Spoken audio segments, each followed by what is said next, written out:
Okay, this is the last story I have. This story is by Margaret Mayhew. It's called The Dragon's Telephone. Margaret Mayhew is a very, very good New Zealand author. See the dragon talking on the telephone? Let's see if we can read it, shall we? The Dragon's Telephone. Telephones were ringing all over town. Do you know that wicked Mrs. Culpepper who lives in the house on the hill? People asked one another. She is searching for dragons. She has hired a dragon catching van and 6 clever dragon catchers. She has bought dragon catching nets, fireproof clothes and a cell phone. Ha ha, said Mrs. Culpepper. Children will pay a lot of money to see a dragon. They'll pay all the money in their money boxes and I'll be rich. Ha ha ha ha ha. Would you pay all the money in your money box to see a dragon, Charlotte? Mrs. Culpepper is searching for a dragon, said the children in room 7 at Hookie Walker Primary School. There are no such things as dragons, said their teacher, Mr. Hambone. See, Mr. Hambone, there's no such thing as dragons. Do you believe in dragons, Charlotte? Do you like dragons? Nobody knew that a sea dragon had just moved into a cave at Bonfire Bay. I'm going to like it here, he said. I like the way the sea splashes on the silver sand. I like the smell of the seaweed and salt. But what's this strange thing sitting on the wall? It looks like a big blue beetle. Can you see the strange thing sitting on the wall? What do you think it is? Do you know? I'm not a big blue beetle, said the thing on the wall. I'm a telephone. The dragon that lived in this cave before you was a very modern dragon. When it was too wild and windy to catch fish, he would dial out for a pizza. Pizza. Do you like pizza, Charlotte? Well, I'm old-fashioned, and I'll always go fishing even on wild and windy days, said the sea dragon. Every morning the sea dragon would lie on the sand, looking just like a nibbly-knobbly-nubbly rock. Every afternoon he went fishing. He dived deep into the sea and kept away from rowing boats, fishing boats, speed boats and jet skis. One morning, as he lay on the beach enjoying the sand and the sea dragon heard voices. It was the children from room 7. They scrambled down a slippery, slippery track, through the bush, out under the pahutakawa tree, and onto the beach at Bonfire Bay. Mr. Hambone came with them, carrying a book about shells. Oh, the children are all going on an excursion to the beach. Does that sound like fun? The children looked up the beach. Then they looked down the beach. So did Mr. Hambone. Now look for shells, Mr. Hambone said. Don't worry about sea dragons. There's nothing here except the great big rock on the beach. Look at the great big rock on the beach. What's that? What do you think the children are sitting on, Charlotte? Yee, scary, right? Look, whispered a girl called Charlotte to the other children. That rock has just opened a big yellow eye. It's looking at us. It's a sea dragon, whispered a boy called Rexley, but it's very shy. If Mr. Hambone sees it, he might tell Mrs. Culpepper, and she'll catch it and put it in a cage. Let's hide it. The children scrambled all over the strange rock in the middle of the beach and hid it from Mr. Hambone. They ate their lunches sitting on the rock. The lunches smelled wonderful. After lunch, the children all went back to room 7. That's funny, said the sea dragon. I miss those children now they have gone. But what's this they've left here beside my snout? It smells delicious. That's a leftover piece of pizza, the telephone called from inside the cave.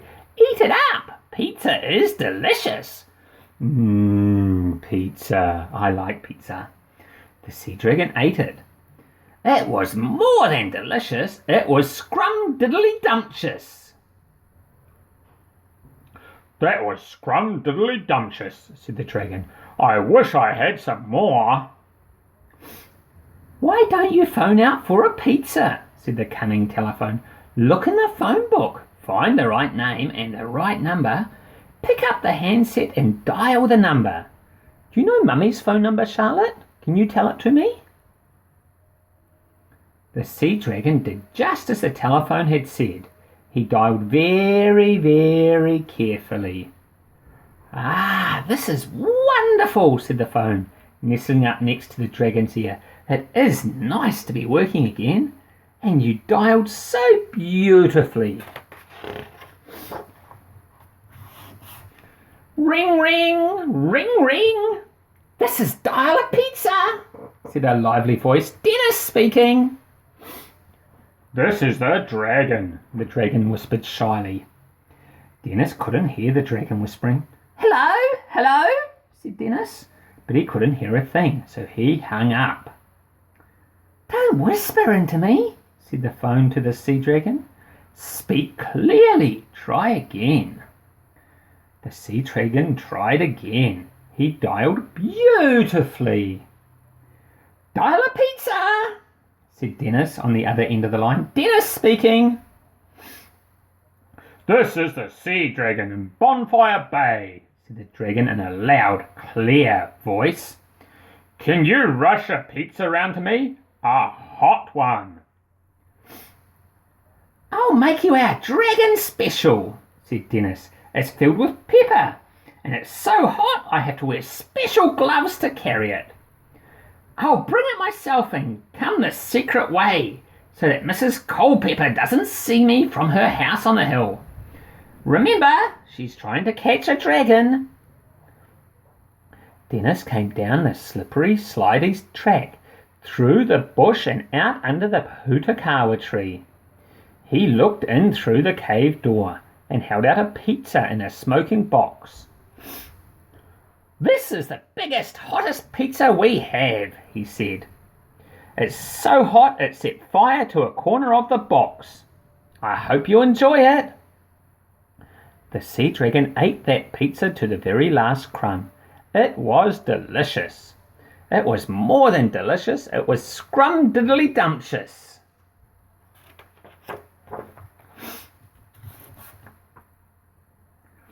After that, life became much more interesting for the sea dragon.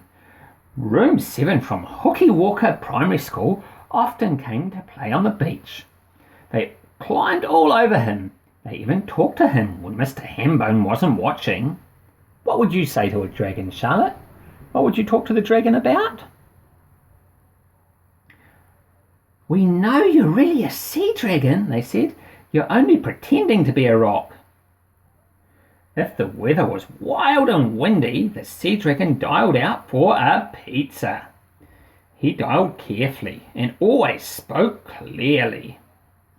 Dennis would rush around to his cave by the secret road, bringing a smoking, peppery, scrum-diddly-dumptious dragon special pizza. It was scrumble-diddly-dumptious every single time. Do you eat pizza, Charlotte? Do you think it's scrum-diddly-dumptious? But the dragon grew used to dialing. He grew careless. Don't get careless, said the telephone. Watch what you're doing, or you might get into all sorts of trouble. But one wild, wet, windy afternoon, the dragon was extremely careless.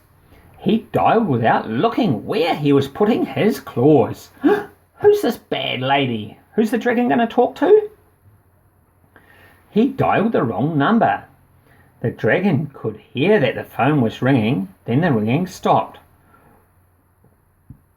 Is that you, Dennis? He cried. This is the sea dragon of Bonfire Bay Beach.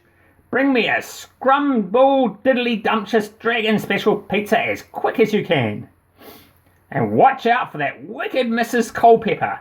I don't want her to catch me. I like it here by the sea." "Oh no, this is the wicked Mrs. Culpepper," cried a voice. "Is that really a sea dragon? I'm coming to catch you." "That's Mrs. Culpepper. Does she look wicked? See her green fingers? Yee, scary."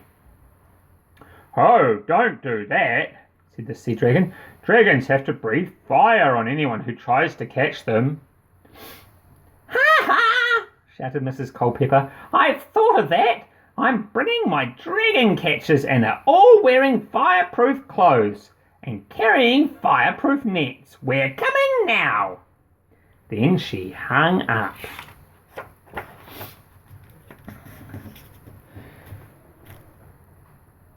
"You see what happens when you don't dial carefully?" said the telephone. "I warned you. What are you going to do now?" "I'll ring Dennis," said the sea dragon.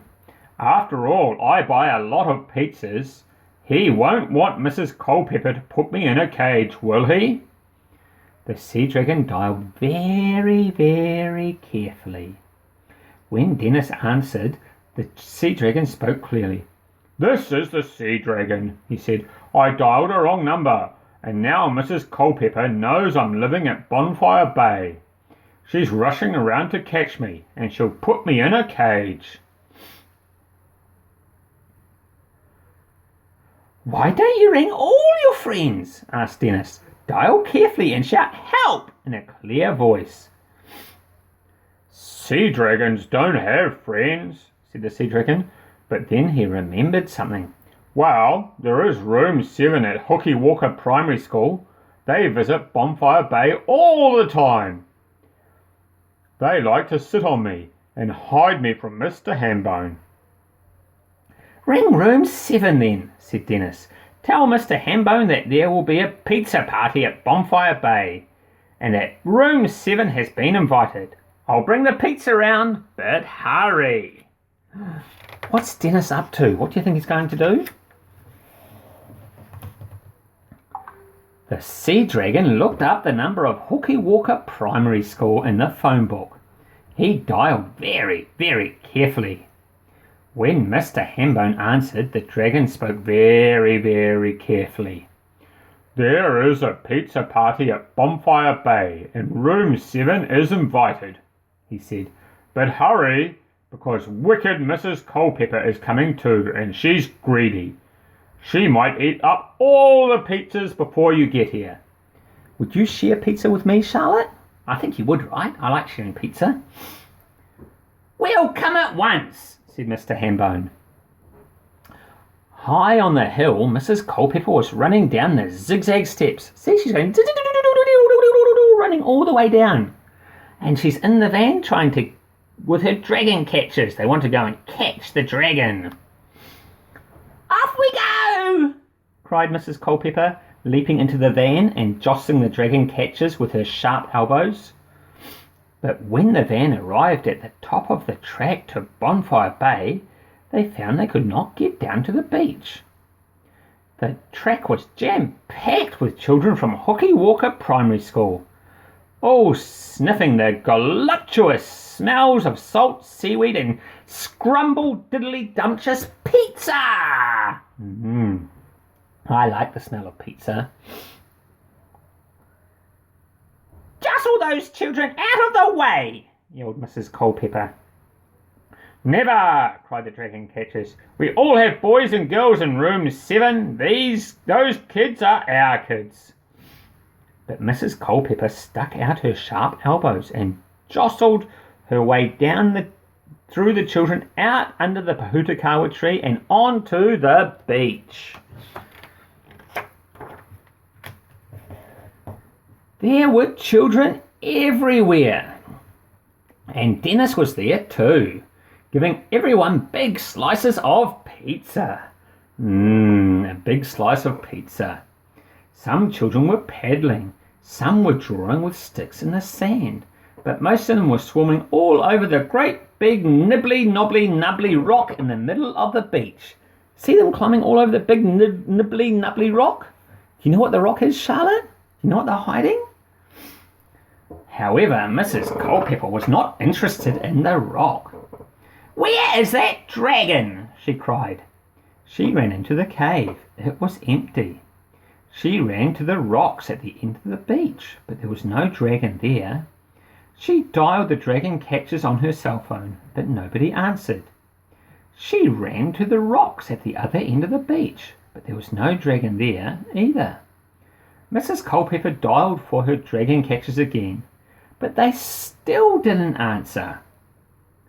She found them sitting on the rock with the children.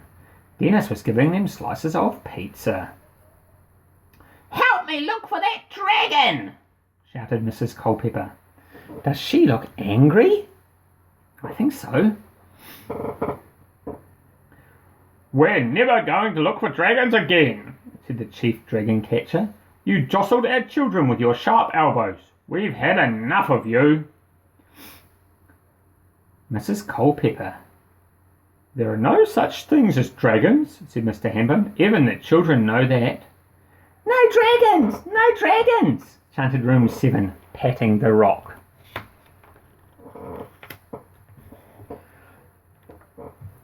Mrs. Culpepper didn't see the rock blinking its yellow eyes. Neither did Mr. Hambone. "Dragons are fairy tales," he said. All the children from room 7 giggled. And the rock jiggled. It was giggling too. Can you giggle, Charlotte? Show me your giggle. I know there is a dragon here," said Mrs. Culpepper. "Where is it? Where is it?" Then she saw Dennis cutting up a pizza. It looked scrumble-diddly-dumptious. "Give me a slice of that pizza," snapped Mrs. Culpepper. She didn't even say please. Oh, that's a bad lady. You're supposed to say please, right? "But this is a dragon special," said Dennis. Mrs. Culpepper snatched a slice and crammed it into her mouth. Horror-kapochkin! It was very hot. Flames came out of her ears, it was so hot. "Look, a dragon!" cried the dragon catchers. "Catch it! Catch it!" Ah, see, she ate too much hot food and all the flames came out of her ears. Peong!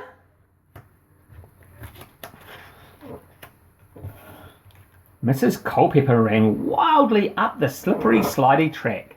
As she ran, she dialed 111 on her cell phone. "Get me the fire brigade!" she yelled. "I'm breathing fire! I'm turning into a dragon! I'll have to put myself into my own cage!" Down on Bonfire Bay beach, the pizza party went on and on. Everyone was having a wonderful time. "How silly of Mrs. Culpepper to believe in dragons," said Mr. Hambone. The dragon, hidden safely by the room 7 children, laughed to himself. "Teachers don't know everything," he thought. "How lucky I am. Thanks to that telephone, I have Dennis from Dollar Pizza and the children of room 7 to be my helpers and hiders. Thanks to that telephone, I am able to have scrumble-diddly-dumptious dragon special pizza whenever I want to. I'm a lucky sea dragon." See all the yummy pizza and everybody eating? Isn't that wonderful? "And I love being useful," said the telephone.